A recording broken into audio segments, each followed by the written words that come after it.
Hey everybody, Sean from Media Assault here, and it's time once again for another entry into my Essential Movies series. This is episode number 14, and this time out I'm going to be talking about a movie called Dark Victory from 1939, which features Bette Davis,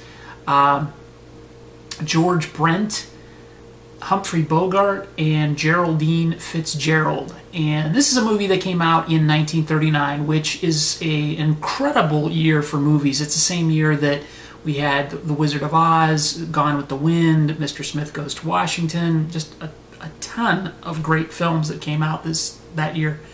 And Dark Victory was actually nominated for 3 Academy Awards. Bette Davis for Best Actress in a Leading Role, Max Steiner was nominated for Best Original Score, and the film was nominated for Best Picture. And the plot is pretty simple, and one of the things that struck me while I was watching it is the fact that this movie, while it may not be the most original film, it definitely spawned a lot of imitators and straight-up rip-offs and parodies, and just it's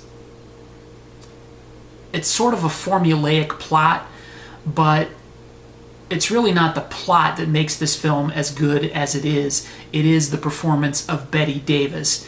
And this is a movie that ordinarily I probably would never have watched, which is why I like reviewing all the movies in this book, which is the Joe Layden's Guide to Essential Movies That You Must See If You Read, Write About, or Make Movies. And this is exactly why I'm doing this particular series, so I get exposed to films like this. And I am not a huge Bette Davis fan. I have watched just a few of her films, and this really was an experience, watching her at the top of her game in 1939, doing a performance that only she could do the way she did it. And you really have to see this performance to appreciate it. I can't do it justice with words. It's just frenetic, wild, incredibly moody, but it's supposed to be.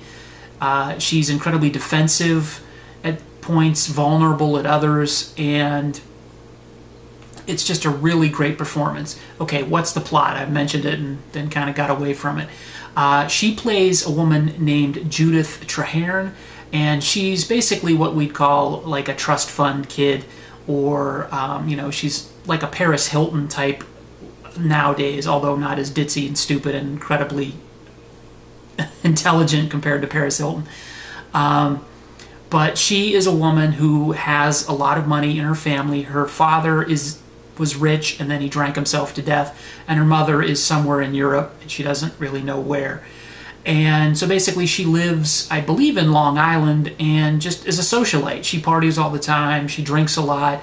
She actually raises steeplechaser horses, which I don't know much about, but she races horses, and that's basically her life.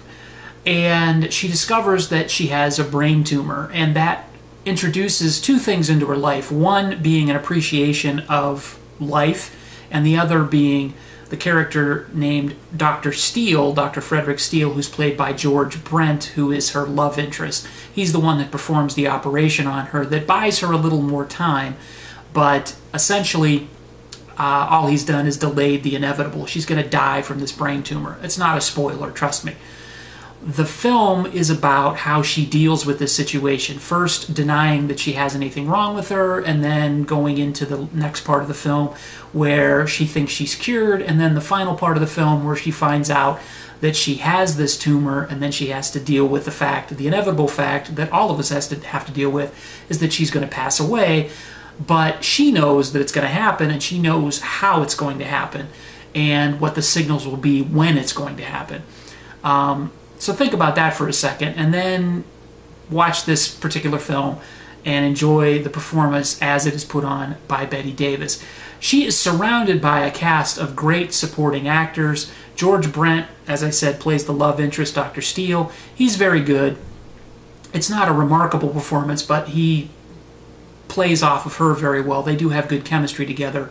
Humphrey Bogart plays Michael, who helps with raising of her horses. He's kind of the stable hand, I guess. and he does a great job in his role. Geraldine Fitzgerald plays Judith's best friend Anne, and she, along with the doctor, first attempt to keep the news away from Judith, and so she doesn't find out what's going to happen to her. And her role requires a lot of nuance, a lot of skill. It's probably the second best performance in the movie. And then Ronald Reagan, of all people, is actually in the film as well, playing Judith's friend. I believe his name is Alec, or Alex. And he's good for what he does. He basically is just a professional partier, socialite, but he's entertaining in his role, as small as it is. This is a film that I would not have normally watched, like I said. It's not the type of movie that would appeal to me if you explained the plot. But I have to respect it for what it is. The score by Max Steiner, just because it was nominated for an Academy Award doesn't make it great, but it is great, and it does a lot to help with the mood of the film. Bette Davis is just a tour de force in this, like I said, and I really gained a new appreciation of her from watching this particular performance, and you know, I gotta say, she just tears it up in this movie. So if you want a movie that's going to tell you or show you why Bette Davis was considered a classic, fantastic, talented actress, this is the movie to watch. And you know, as much as it's not my type of movie, I couldn't take my eyes off of it, and for an hour and 40 whatever minutes that it ran, I had no problem getting through it whatsoever, and I really enjoyed it at the end.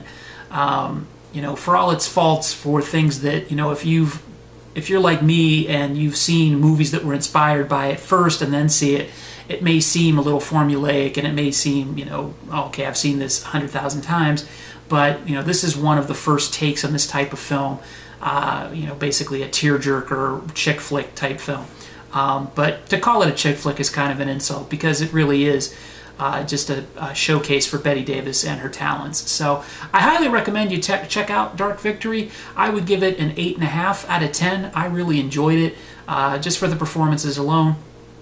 You know, I really got to tip my hat to Bette Davis and Dark Victory. And I didn't mention the director, Edmund Goulding, I believe is how you pronounce his last name. He did an excellent job too. The cinematography in this is pretty good. The editing is spectacular, but it is really the music that helps set the mood the most, as far as my opinion is concerned. But check out Dark Victory. Check out all the other essential movie reviews that I've got in my playlist. Again, this is episode number 14, so there are 13 previous entries into this, and there will be a lot more forthcoming.